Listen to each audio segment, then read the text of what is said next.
All I know for certainty, 100% certainty is there is Arsenal, gap, and then everybody else. Arsenal have already done the hardest part.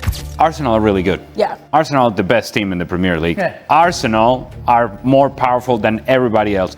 And the best version of Arsenal is far better than everybody else. Obviously Arsenal, we saw a snapshot of it yesterday. Arsenal will be Arsenal. I think Arsenal could potentially win this league without even upping the levels. I think you could just be exactly how you were last year, which is obviously just very efficient. You know what I mean? Very difficult to score against. They didn't just win the Premier League in 2026, they built a squad that looks capable of staying at the top long after the team that finally ended their 22-year wait has changed beyond recognition. And that is the scary part. Well, I think we showed our level today. I think we showed that we're ready. I think we showed that we're serious, we want to do it again. And there's more trophies to go for, and that's the aim. So yeah, we're well prepared and we're looking forward to the next one now. It's an easy sell now for Arsenal. It was dominant last season. They look like they're going to dominate again this season. And because Arsenal's title in 2025-26 wasn't a fluke.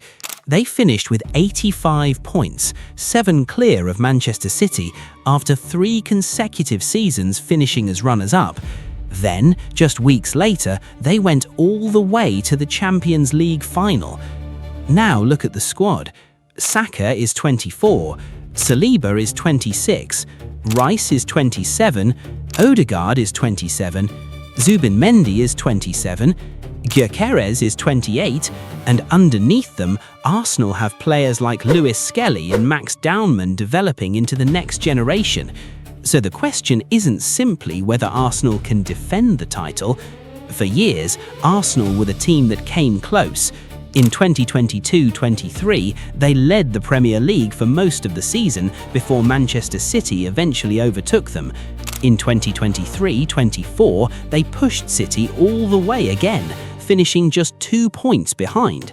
Then, in 2025-26, Liverpool finally broke through, while Arsenal finished second on 74 points. 3 straight seasons. 3 times Arsenal were close, but there was always something missing. Sometimes it was finishing, sometimes injuries, sometimes squad depth, and sometimes when the pressure became unbearable, Arsenal simply didn't have enough different ways to win. Then, something changed. Instead of rebuilding the entire team, Arsenal started solving the weaknesses around their existing core, and that distinction could be the reason their success lasts. It's whether Arteta has built the foundations of the next great Premier League dynasty, because if he has, the rest of England could have a serious problem. The most important thing about Arsenal's title wasn't that they finally won, it was how they won. After 3 consecutive second-place finishes, Arsenal entered 2025-26 with something they hadn't possessed before, proof that their project could actually finish the job. The previous season had exposed the problem. Arsenal scored 69 league goals and conceded just 34.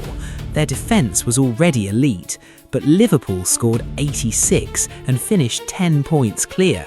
So Arsenal attacked the problem.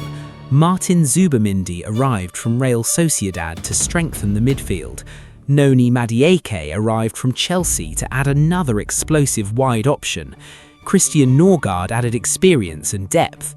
Christian Mosquera strengthened the defensive rotation. And then came the signing Arsenal had been missing for years, Viktor Gyökeres. The Swedish striker had just scored 54 goals in 52 appearances for Sporting in 2024-25, including 39 league goals.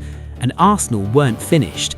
Eberechi Eze eventually arrived from Crystal Palace, giving Arteta another elite attacking creator and another player capable of deciding matches. This wasn't a normal transfer window. It was structural reinforcement. Arsenal weren't replacing their stars, they were building protection around them. And that is why the 2025-26 title changed the story. After 3 years of coming second, Arsenal finally converted the pressure into a trophy. But winning once is one thing, building a machine that keeps winning is something completely different. This is where Arsenal become genuinely interesting. Because a dynasty isn't created by having 11 great players. It is created by having great players entering different stages of their careers at the same time. Look at Arsenal's core. Bukayo Saka is still only 24. William Saliba is 25. Miles Lewis-Skelly is even younger. Max Dalman, born in 2009, has already broken into the senior conversation. Then there is Declan Rice at 27, Martin Ødegaard at 27, and Zubimendi at 27. The age profile is remarkably balanced.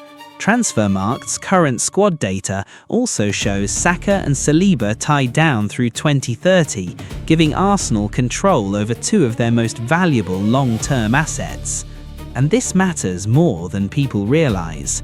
Imagine Arsenal 5 years from now.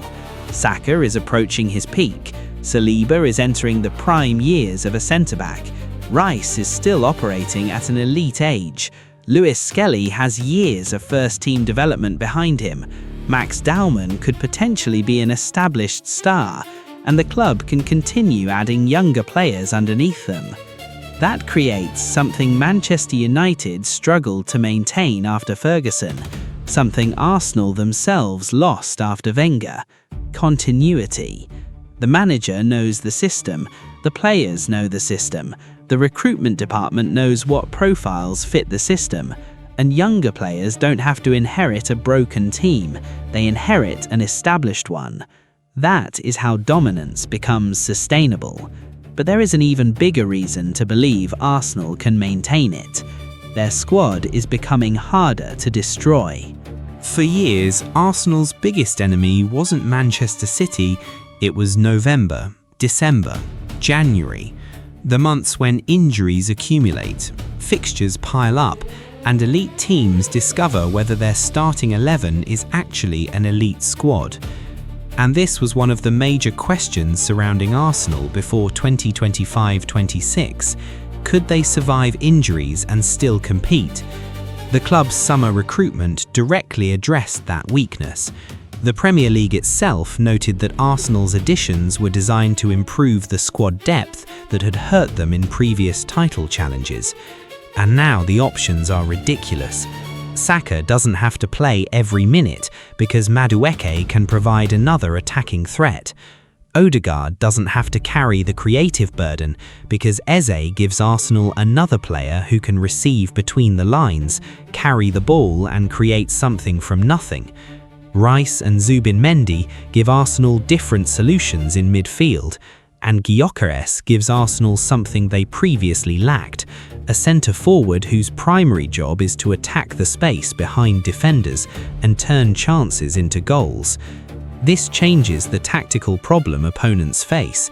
Against the old Arsenal, teams could sometimes focus on stopping Saka and Odegaard.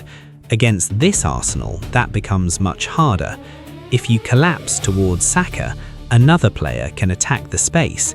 So will Arsenal dominate the Premier League for the next 10 years? Nobody can promise that, but the frightening possibility is that they don't need to.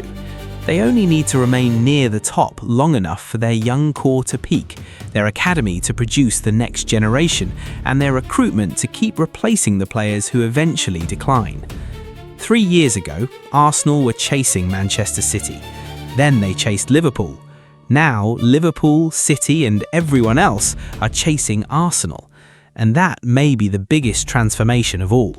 Because Arsenal aren't simply champions anymore. They are becoming the team other clubs have to plan around. And if this core stays together, that could be the beginning of something much bigger than one Premier League title.